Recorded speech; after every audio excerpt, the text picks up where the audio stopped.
Les participants viennent de la France entière, majoritairement des professions médicales et des cadres supérieurs. L'As des Vilmes s'est rapidement organisé, création d'un fonds de soutien pour venir en aide à ceux dans une situation matérielle dramatique et une cellule psychologique a même été constituée.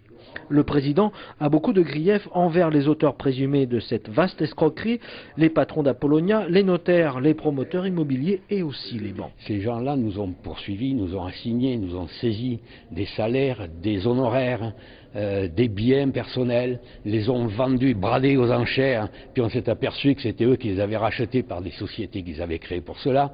C'est un deuxième scandale dans le scandale. Une vingtaine d'avocats étaient aussi présents ce matin. Ils se sont retrouvés dans une autre pièce. Le but de cette réunion, échanger des informations et déterminer une stratégie commune. Bien, nous avons affaire à une escroquerie en bande organisée dans laquelle nous avons des composantes qui ont déjà été largement identifiées, à savoir d'une part les vendeurs Apollonia et les banques, mais également les notaires récemment.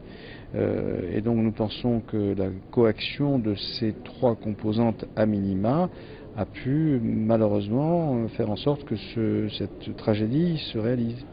Cette semaine, 3 notaires sont passés devant la commission de discipline notariale.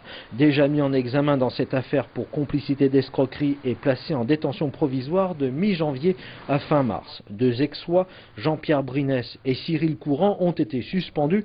Le Marseillais Philippe Jourdenot attend la décision pour le 10 juin prochain. 2 autres notaires, des Lyonnais, cette fois-ci, sont inquiétés. Philippe Rambaud et Benoît Morel ont été mis en examen comme leurs confrères et placés sous contrôle judiciaire fin mars. L'agence immobilière Apollonia promettait de faire des placements immobiliers sans risque. Finalement, l'opération s'est avérée ruineuse. L'escroquerie porterait sur près d'1 milliard d'euros.